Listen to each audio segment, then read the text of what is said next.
मैं हूं जितेंद्र सिंह चौहान और आप देख रहे हैं सागवाड़ा लाइव न्यूज। 5 जुलाई 2021 को नगरपालिका सभागार में नगरपालिका की साधारण सभा की बैठक बुलाई गई थी, जिसमें सागवाड़ा विधानसभा क्षेत्र के बीटीपी विधायक रामप्रसाद डिंडोर ने नगरपालिका अध्यक्ष नरेंद्र खोडनिया के द्वारा नगरपालिका आम सभा में एजेंडे के कुछ बिंदुओं पर चर्चा प्रारंभ की, तो विधायक रामप्रसाद डिंडोर ने तीखी प्रतिक्रिया व्यक्त करते हुए कहा कि पालिया में 70 साल से आदिवासियों की जमीन से बेदखल कर दिया गया।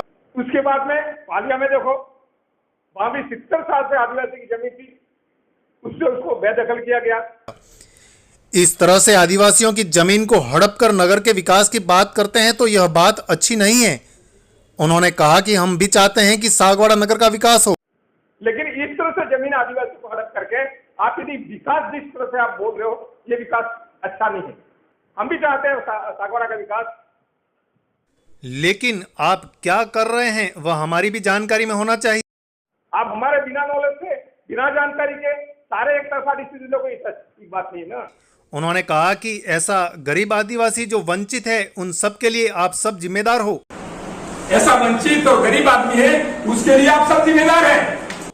उन्होंने बीजेपी का पक्ष लेते हुए यह भी कहा कि बीजेपी और बीटीपी के वार्डों में काम ठीक से नहीं हो रहा है। बीजेपी के वार्डों में और बीजेपी के वार्डों में, बीटीपी के वार्डों में काम ठीक से नहीं हो रहा।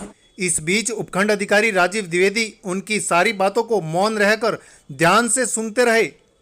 जब विधायक रामप्रसाद डिंडोर ने बीटीपी समर्थित आदिवासियों के वार्डों का जिक्र किया तो वार्ड नंबर 9 के पार्षद शायर गांची ने कहा कि महोदय जी, हमारी नगरपालिका 36 कौम को साथ में लेकर चलती है। हम किसी भी जाति के साथ पक्षपात नहीं करते हैं और हम सभी वार्डों में और सभी जातियों के साथ समान रूप से विकास के कार्य को करने के लिए प्रयासरत हैं। हम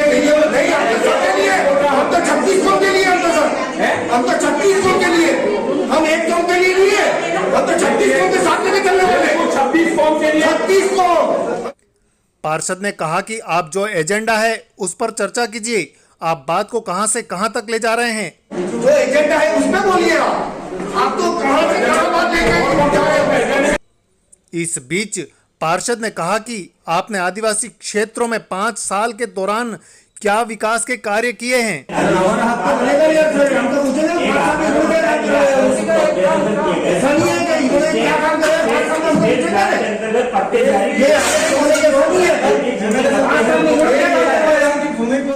पार्षद के द्वारा दिए गए बयान के बाद विधायक ने चुप्पी साध ली तो इस बात को लेकर सदन में माहौल गर्मा गया और काफी देर तक शोर शराबे के बीच यह समझ में नहीं आया कि कौन क्या बोल रहा है। इस बीच नगरपालिका अध्यक्ष नरेंद्र खोडनिया ने सभी को शांत रहने के लिए निवेदन किया और विधायक रामप्रसाद डिंडोर को स्पष्टीकरण देते हुए कहा कि हमने आज दिन तक एक भी आदिवासी के भवन को बेदखल नहीं किया है। आदिवासी को प्रताड़ित कर उनकी भूमि को हड़पने की हमारी कोई मंशा नहीं है और ना ही भविष्य में ऐसी कोई मंशा रहेगी। स्पष्टीकरण करेंगे कि हमने एक भी आदिवासी के भवन को बेदखल नहीं किया है। आदिवासी के साथ प्रताड़ित करके उसकी भूमि हड़पने की हमारी कोई मंशा नहीं है, न भविष्य में हमारी कोई मंशा रहेगी। इस बीच प्रतिपक्ष नेता हरीश सोमपुरा ने भी कहा कि किसी भी आदिवासी को उसकी जमीन से वंचित नहीं करेंगे। इस बीच मनोनीत पार्षद जाकिर चिकना ने भी इस बात का समर्थन करते हुए कहा कि नगरपालिका की ऐसी कोई मंशा नहीं है। यहाँ पर जो भी 41 विधायक हैं, वो कभी भी किसी भी आदिवासी बंधु को उसकी भूमि से वंचित नहीं करेंगे। विधायक जी ने सबसे पहले बात करी है कि आपने किसी की जमीन हटा के करेंगे नहीं। हम जो बिना नाम की पड़ी है सरकार के पास, उस जमीन पर बात कर रहे हैं, उसी जमीन पर हस्तांतरण होगा। बात ही नहीं कि किसने हटाया। इतना घमासान और बड़ी बहस होने के बावजूद सभी 12 बिंदुओं पर सहमति बनना सागवाड़ा नगर के लिए एक शुभ संकेत नजर आ रहा है।